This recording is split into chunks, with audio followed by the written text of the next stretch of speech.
शाहरुख मृत्यु प्रकरणबारे नम्रता श्रेष्ठले भनिन्, मेरो मौनतालाई कमजोरी नठान्नु। देउबाको दबावमा निरीह प्रचण्ड प्रधानमन्त्री जोगाउन आफ्नैलाई गराउन थाले राजीनामा। पत्रकारलाई ज्ञानेन्द्र साईको धम्की, अपराधको मुद्दा लगाएर फसाइदिन्छु। सन्दीपलाई विदाई गर्दै राखेप सदस्य सचिवले भने, एसिया कपमा देशको भरोसा उनीमाथि छ। चाडपर्वको व्यापारका लागि चालु पुँजी कर्जा सोझै रकमान्तरण गर्न पाइने धरानमा कानुन विपरीतका क्रियाकलाप हुँदा सरकार मुख दर्शक बन्यो, राजेन्द्र लिङदेलको भनाई। पर्यटकहरू धेरै आएको भन्दै अस्ट्रेलियाको शहरमा विरोध प्रदर्शन।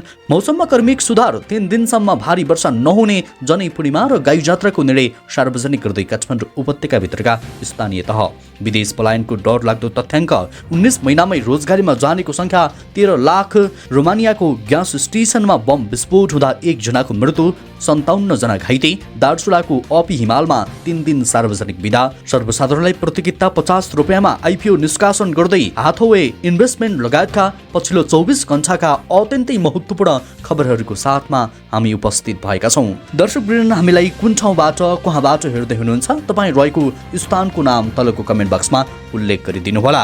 निरन्तर खबर अपडेटका लागि हामीलाई सब्सक्राइब गर्न नबिर्सिनुहोला र हाम्रो मेहनतको लागि यो भिडियोमा एउटा लाइक अवश्य गर्नुहोला। अब लागौँ समाचारतर्फ। समाचारको सुरुमा आत्महत्या प्रकरणको प्रसङ्ग। अभिनेत्री नम्रता श्रेष्ठले शाहरुख ताम्राकारको आत्महत्या प्रकरणलाई लिएर सार्वजनिक प्रष्टीकरण दिएकी छन्। आफू विरुद्ध एकतर्फी रूपमा प्रहार गरिएको उनको गुनासो रहेको छ। शाहरुखको आत्महत्या अघि नम्रतासँग झगडा भएको समाचारहरू बाहिर आएका थिए। केहीले अतिरञ्जित गर्दै नम्रतालाई नै आत्महत्याको प्रमुख कारक तत्त्वका रूपमा औल्याउन समेत खोजे। यद्यपि शाहरुखको सुसाइड नोटमा भने नम्रतालाई आरोपित गरिएको छैन। फेसबुकमा लामो स्ट्याटस लेख्दै पछिल्लो पटक नम्रताले आफ्नो भनाइ राखेकी छन्। उनले शाहरुख एक सम्भावना बोकेको सहयोगी र मिलनसार व्यक्तिका रूपमा चित्रण गर्दै घटनाले आफूलाई अचम्बित तुल्याएको बताएकी छन्। यो घटनालाई लिएर एकतर्फी रूपमा मेरो विभिन्न मिडिया मार्फत समाचार लेख्न लगाइएको र केही चलचित्रकर्मी तथा चलचित्रका पदाधिकारी नै पूर्वाग्रही किसिमले आफू विरुद्ध लागेको नम्रताको टिप्पणी रहेको छ। मेरो परिवार, हाम्रो कानुनी टिमले त्यो किसिमको हरकतलाई नजिकबाट नियालिरहेका थियौँ। एकजना महिला भएकै कारण यति धेरै सामाजिक आक्रमण भएको होला, सायद किनकि यो पुरुष प्रधान समाज हो। ठिकै छ, मेरो मौनतालाई कमजोरी नछान्न अपिल गर्दछु। उनले लेखेकी छन्, अनुसन्धानमा अवसर पर्ने भएकाले आफू अहिलेसम्म मिडियामा नबोलेको भन्दै उनले प्रहरी प्रशासनले बोलाएका बेला उपस्थित भएर बयान दिइरहेको पनि बताएकी छन्। तर यहाँ एकतर्फी रूपमा केही मुठ्ठीभर मान्छेहरू हात धोइरै लागे। यो कुरा मिडियामा सबैले पढ्नु भएकै छ। उनी भन्छन्, आत्महत्या जस्तो संवेदनशील विषयलाई ग्लोरिफाई गर्नु उचित हुँदैन, उनले भनेकी छन्। दर्शकवृन्द, यस विषयमा तपाईँको धारणा कृपया कमेन्ट गर्नुहोला। त्यस्तै भर्खर प्रसङ्ग, राष्ट्रिय खेलकुद परिषदका सदस्य सचिव टङ्कलाल घिमिरेले एसिया कप खेल्न पाकिस्तान जान लागेका क्रिकेटर सन्दीप लामिछानेलाई शुभकामना दिएका छन्। उनी सन्दीपलाई विदाई गर्न त्रिभुवन अन्तर्राष्ट्रिय विमानस्थलमा पुगेका थिए। सदस्य सचिव घिसिङले सन्दीपको उपस्थिति नेपालको लागि निकै महत्त्वपूर्ण भएको पनि बताएका छन्। उनी गएसँगै नेपाली टिमले पूर्णता पाउने विश्वास समेत उनले व्यक्त गरे। नेपालको इतिहासमा यो धेरै महत्त्वपूर्ण प्रतियोगिता हो। प्राविधिक कारणले सन्दीप टिमसँग जान पाएको थिएन। अब उसको यात्रा निश्चित भएको छ। उनले भने, एसिया कपमा सन्दीपको उपस्थिति निकै महत्त्वपूर्ण छ। सिङ्गो देशको भरोसा सन्दीपमाथि छ। सन्दीपको इन्ट्रीले नेपाली टिमले पूर्णता पाएको छ। पाकिस्तान र भारतसँगको खेलमा नेपाली टिमले सुखद परिणाम ल्याउने उनको आशा रहेको छ। सन्दीपले पाकिस्तान र भारतसँग खेल्न आफू उत्साहित रहेको बताए। आफू पूर्ण रूपमा फिट रहेको र टिममा घुलमिल हुन समय नलाग्ने पनि उनले प्रश्न पारेका थिए। टिम राम्रो पर्फर्मेन्स गरिरहेको छ। म यहाँ आफैले एक्लै पनि प्र्याक्टिस गरिरहेको थिएँ। खेल्नका लागि रेडी छु र फिट पनि छु। एसिया कपमा राम्रो गर्ने आशा छ, उनले भनेका छन्। दर्शकवृन्द, नेपालबाट एसिया कप खेल्नका लागि सन्दीप पाकिस्तान प्रस्थान भइसकेका छन्। उहाँलाई कमेन्ट बक्समा शुभकामना व्यक्त गर्न नबिर्सिनुहोला। त्यस्तै भर्खर समाचारको विषयलाई लिएर राप्रपा सांसद ज्ञानबहादुर साई र उनका सहयोगीहरूले पत्रकारलाई धम्काएको भन्दै नेपाल पत्रकार महासङ्घले आपत्ति जनाएको छ। नीति न्युज.com कार्यरत पत्रकार शङ्कर तिवारीलाई साईका सहयोगी बनाउने व्यक्तिले जे पनि गर्न सक्छु भन्दै घरमै गएर धम्की दिएको महासङ्घको भनाइरहेको छ।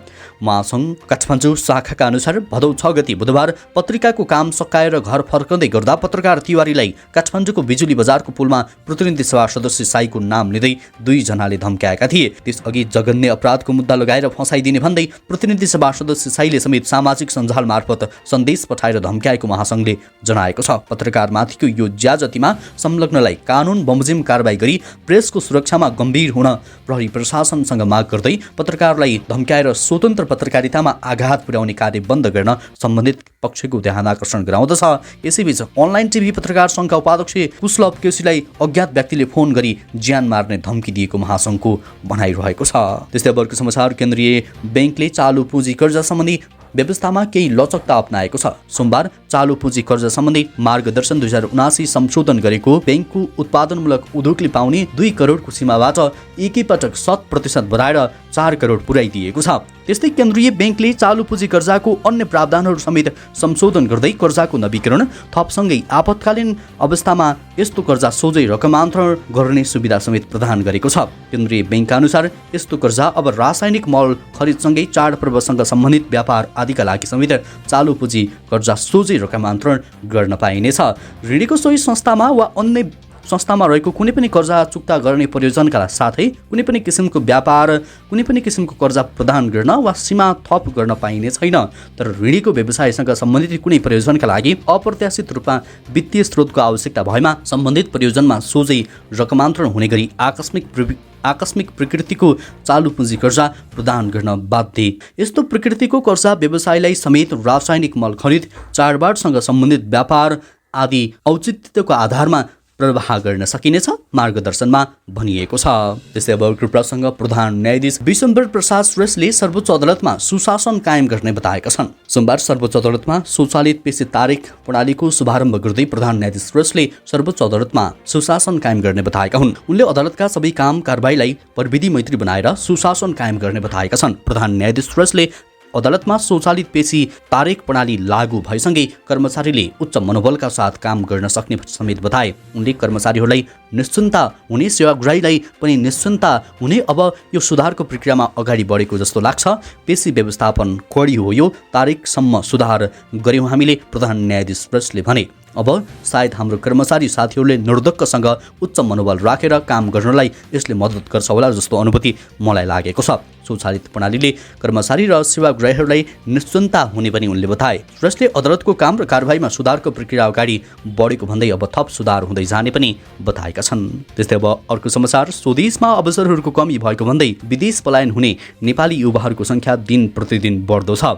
त्रिभुवन अन्तर्राष्ट्रिय विमानस्थलमा हरेक दिन विदेश जानेहरूको लड्को हुन्छ। अध्ययन, रोजगारी होस् या भिजिट भिसाको नाममा उतै हराउने होस्, जसरी भए पनि विदेश जानेको मनोविज्ञान बढ्दो छ। अध्यागमन विभागको तथ्याङ्क हेर्दा सन् 2022 जनवरी यता अर्थात् 19 महिनामा कुल विदेश जाने नेपालीहरूको सङ्ख्या 23,67,578 रहेको छ। यो क्रम कोभिड महामारीपछि झनै बढ्ने क्रममा रहेको अध्यागमन विभागका प्रवक्ता खिमराज भुसाल बताउँदछन्। अधिकांश विद्यार्थीहरू +2 सकेपछि जसरी पनि विदेश जाने भन्ने मनोविज्ञान पालेर हुर्किरहेका छन्। कक्षा 12 को परीक्षा सकिँदा नसकिँदै कन्सल्टेन्सी धाउने विद्यार्थीको चाङ बढ्दो छ। साथै स्नातक तहको अध्ययन नेपालमै गरे पनि पुनः विद्यार्थी भिसामा विदेशकै यात्रा तय गरेको लक्ष्य रहेको देखिन्छ। अर्कोतर्फ रोजगारीका लागि युवाहरूको लक्ष्य विदेश नै रहेको देखिन्छ भने विभिन्न पेसा, व्यवसाय र जागिरमा लागेकाहरू पनि नेपालमा भविष्य नभएको भन्दै विदेश जाने क्रम बढ्दो छ। अध्यागमन विभागका प्रवक्ता भुसालका अनुसार यहाँबाट सबैभन्दा बढी रोजगारीका लागि विदेश जाने गरेका छन्। जनवरी 2022 यता मात्रै रोजगारीका लागि विदेश जानेको सङ्ख्या 13,124 रहेको छ। त्यस्तै अर्को समाचार, आइपिओ सम्बन्धी जानकारी सर्वसाधारणका लागि हाथवे इन्भेस्टमेन्ट नेपाल लिमिटेडले भदौ 21 गतिदेखि प्रति किता 50 रुपियाँका दरले आइपिओ निष्कासन गर्ने भएको छ। कम्पनीले पहिलो चरणमा वैदेशिक रोजगारीमा रहेका नेपालीहरूका लागि निष्कासन गरेको आइपिओ बाँडफाँड गरेपछि दोस्रो चरणमा सर्वसाधारणका लागि आइपिओ निष्कासन गर्न लागेको हो। कम्पनीले जारी पुँजी 1 अर्ब 17 करोड रुपियाँको 12.50% का दरले हुन आउने 14 करोड 62,50,000 रुपियाँ बराबरको प्रतिकिता 50 रुपियाँ अङ्कित मूल्यका 29,25,000 किता शेयर कर्मचारी शेयर निष्कासन गर्ने अनुमति पाएको थियो। कम्पनीले पहिलो चरणमा नेपाल सरकारको सम्बन्धित निकायको श्रम स्वीकृति लिई वैदेशिक रोजगारीमा रहेका नेपालीहरूका लागि 1 करोड 46,25,000 रुपियाँ बराबरको 2,92,500 किता शेयर निष्कासन गरिसकेको छ। त्यस्तै अब अर्को प्रसङ्ग, राप्रपा अध्यक्ष राजेन्द्र लिङदेनले नेपालको सनातन धर्म संस्कृतिमाथि निरन्तर प्रहार भइरहेकोमा चिन्ता व्यक्त गरेका छन्। धर्मनिरपेक्षता खारेज गरी वैदिक सनातन हिन्दू राष्ट्र पुनर्स्थापना गर्नुपर्नेमा उनले जोड दिए। हाल दुबईमा रहेका अध्यक्ष लिङदेनले राप्रपा निकट प्रवासी नेपाली एकता अध्यक्ष लिङदेलले एकता समाजले आयोजना गरेको कार्यक्रममा बोल्दै गलत नेतृत्व र व्यवसायको कारणले देश नबनेको बताए। नेपालको हिन्दू राज्यको पहिचान मेटाउने र धर्मनिरपेक्ष बनाउने काम राजनीतिले गरेको भन्दै उनले राजनीतिले बिगारेको चिज राजनीतिबाट नै सुधार्नुपर्ने उल्लेख गरे।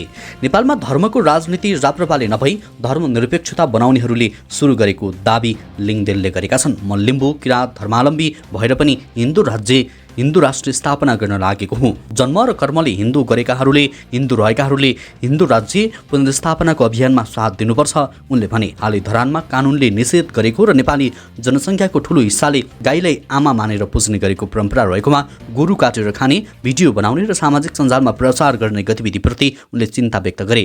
कानुन विपरीतका गतिविधि भइरहँदा सरकार मुख दर्शक बन्नु आश्चर्यको विषय भएको उनले बताए। देशमा जुन स्थिति सृजना भएको छ यसमा धर्मनिरपेक्ष बनाउनेहरू जिम्मेवार छन् लिङदेलले भने। नेपाली जनताको तागतबाट एक थोपा रगत नबगाई हिन्दू राष्ट्र स्थापना गर्न सकिन्छ उनले भनेका छन्।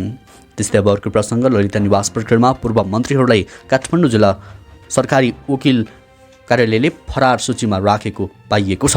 काठमाडौँ जिल्ला सरकारी वकिल कार्यालयले आइतबार काठमाडौँ जिल्ला अदालतमा दायर गरेको अभियोग पत्रमा पूर्व मन्त्रीहरू चन्द्रदेव जोशी, विजय कुमार गक्षदार लगायतलाई फरार सूचीमा राखिएको छ। जबकि प्रहरीको केन्द्रीय अनुसन्धान ब्युरो CIB ले अन्तिम समयमा उनीहरूसँग बयान लिएर अनुसन्धान प्रतिवेदन सरकारी वकिल कार्यालयहरूलाई बुझाएको थियो। बयान लिएका गक्षदार र जोशीलाई साधारण तारिखमा छाडेको थियो। वरिष्ठ अधिवक्ता टीकाराम भट्टराईले फरारमा नराखेको अवस्थामा अभियोग पत्रमा दर्तासँगै पेश गर्नुपर्ने कानुनी व्यवस्था रहेको बताए। त्यसैले उहाँहरूलाई फरारको सूचीमा राखिएको हुन सक्छ भट्टराईले भने। तुना बाहिर राखेर अनुसन्धान गर्न आदेश भएका सचिव कृष्णबहादुर राउत र पक्राउको केही समयपछि तारिखमा छाडिएकी सीपीका खेतानलाई पनि फरारको सूचीमा राखिएको छ। पूर्व मन्त्रीहरू गक्षदार र जोशीसहित जम्मेर श्रेष्ठ, सञ्जय शाहलाई पनि प्रतिवादी बनाइएको छ। त्यस्तै अर्को समाचार स्थानीय तह विभिन्न सांस्कृतिक संस्थाले यस वर्षको रक्षाबन्धन, जनै पूर्णिमा एवं गाई जात्रा पर्वका फरक फरक दिनमा मनाउने निर्णय सार्वजनिक गर्न थालेका छन्। काठमाडौँ उपत्यकाभित्र स्थानीय तह तथा सांस्कृतिक संस्थाले रक्षाबन्धन, जनै पूर्णिमा एवं गाई जात्रा फरक फरक दिनमा मनाउने निर्णय सार्वजनिक गरेका हुन्। नेपाल पञ्चाङ्ग निर्णायक समितिका विकास समितिले स्वीकृति दिएका पात्रोमा रक्षाबन्धन, जनै पूर्णिमा र गाई जात्रा पर्व भदौ 14 गते बिहीबार पर्ने उल्लेख गरिएको छ। यस वर्ष तिथिको घचबटका कारण 2 दिन पर्व एकै दिन परेको समितिका सदस्य एवं धर्मशास्त्रविद डाक्टर देवमणि भट्टराईले जानकारी दिएका छन्। उनका अनुसार रक्षाबन्धन एवं जनै पूर्णिमा पर्व श्रावण शुक्ल पूर्णिमाका दिन मनाइन्छ। पूर्णिमा तिथि रहेकाले सूर्योदय भएको दिन रक्षाबन्धन एवं जनै पूर्णिमा पर्व मनाउनु पर्ने भएकाले भदौ 14 गतेलाई निर्णय गरिएको डाक्टर भट्टराईले बताए। गाई जात्रा पर्व भने भाद्र कृष्ण प्रतिपदाका दिन मनाइन्छ। भदौ 14 गते बिहान पूर्णिमा तिथि छ।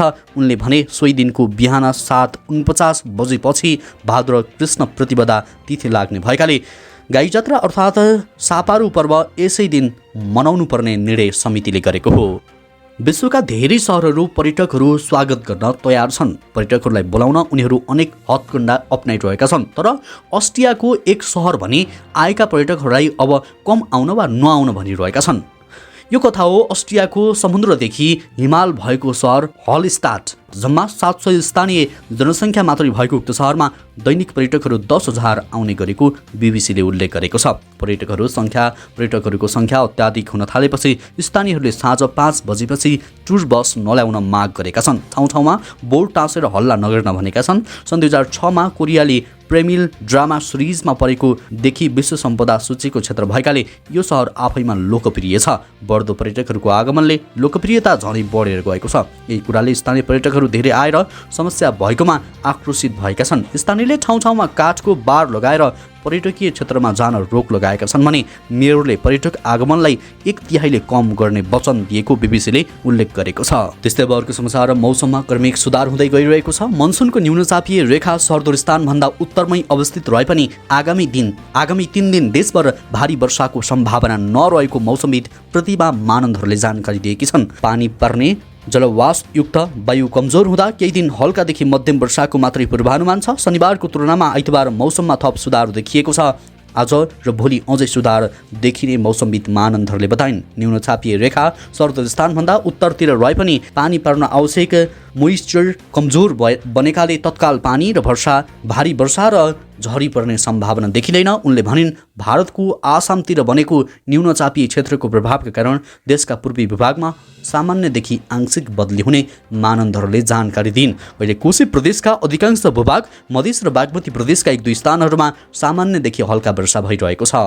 र आजको अन्तिम समाचार, रोमानियाको ग्यास स्टेसनमा एकसाथ 2वटा बम विस्फोटमा 1 जनाको मृत्यु हुनेका साथै 57 जना घाइते भएका छन्। राजधानी बुखारेस्ट नजिकैको जाम्बोभिटा काउन्टीमा रहेको एक ग्यास स्टेसनमा भएको बम विस्फोटमा 7 जना घाइते भएका थिए भने 1 जनाको मृत्यु भएको थियो। मृतकको शरीर जलेको वा अन्य चोटपटक भने लागेको थिएन। विस्फोटकको आवाजले हृदयघातबाट मृत्यु भएको हुन सक्ने अन्तर्राष्ट्रिय सञ्चार माध्यमले जनाएका छन्। दोस्रो विस्फोटमा 50 जना घाइते भएका हुन्। घाइतेमध्ये 10 जनाको अवस्था गम्भीर रहेकाले उनीहरूलाई उपचारका लागि बेल्जियम र इटाली पठाइएको त्यहाँको रक्षा मन्त्रालयले जनाएको छ। ग्यास स्टेसनमा विस्फोटपछि अन्य काउन्टीहरूमा रहेका ग्यास स्टेसनहरूमा पनि दमकल र अग्नि नियन्त्रक खटाइएको थियो। विस्फोटकको कारण भने अझै खुल्न सकेको छैन। हवस् त दर्शकवृन्द, यो खबर सँगसँगै अहिलेलाई केही चर्चामा रहेका महत्त्वपूर्ण खबर अपडेटहरू यति नै। पलपलको न्युज अपडेटका लागि हाम्रो च्यानललाई सब्स्क्राइब गर्न नबिर्सिनुहोला। नमस्कार।